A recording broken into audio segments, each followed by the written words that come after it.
प्रश्न 156 को अभाज्य गुणनखंडों के गुणनफल के रूप में व्यक्त कीजिए।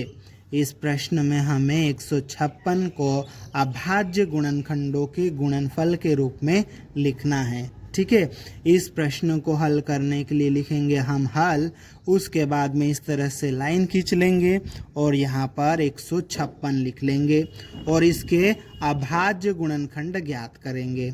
ठीक है, तो इसके लिए हम इसको चेक कर लेते हैं, ये सम संख्या है या विषम संख्या है।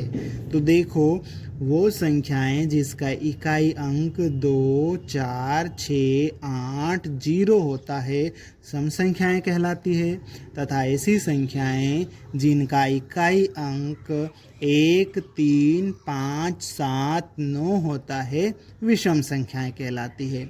इसका इकाई अंक 6 है तो ये सम संख्या है। सम संख्या हो तो यहाँ पर हम कितना लिखेंगे? 2 लिखेंगे। ठीक है, अब 2 के पहाड़े में 1 तो नहीं आता है, 1 जो है 2 से छोटा है, तो हम क्या करेंगे? इन दोनों को साथ में देखेंगे तो ये 15 हो जाएगा। ठीक है, 2 के पहाड़े में 15 भी नहीं आता है, कितना आता है? 14 आता है। कितने बार में? 7 बार में। 2 के पहाड़े से 7 बार में 14 आ जाएगा, तो 15 में से 14 गए, कितना? 1 बचा, तो ये इस 15 के बाद में लिख देंगे। ठीक है, तो ये इसके आगे आ गए 6 के पहले, तो ये 16 बन गया। अब 2 के पहाड़े में 16 जो है कितनी बार में आता है? 8 बार में, तो यहाँ पर हम 8 लिख देंगे।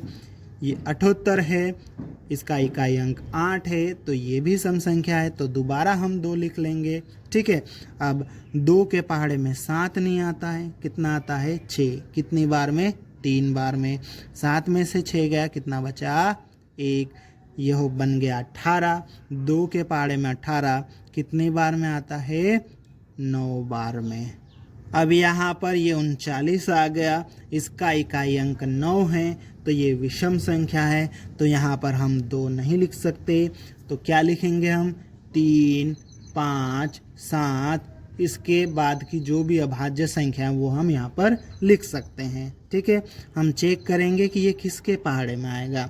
तो 3 जो है ना, ये जो 39 जो है वो 3 से विभाजित होगा, 3 के पहाड़े में आ जाएगा, तो यहाँ हम लिखेंगे 3।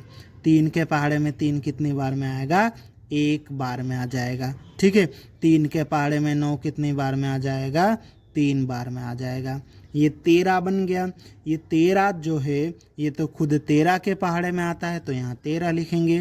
13 के पहाड़े में 13 1 बार में आ जाएगा। ठीक है, अब उसके बाद में 156 लिखेंगे, बराबर का चिन्ह लगाएंगे और इन सभी अभाज्य गुणनखंडों को गुणा का चिन्ह लगाकर लिख लेंगे इस तरह से।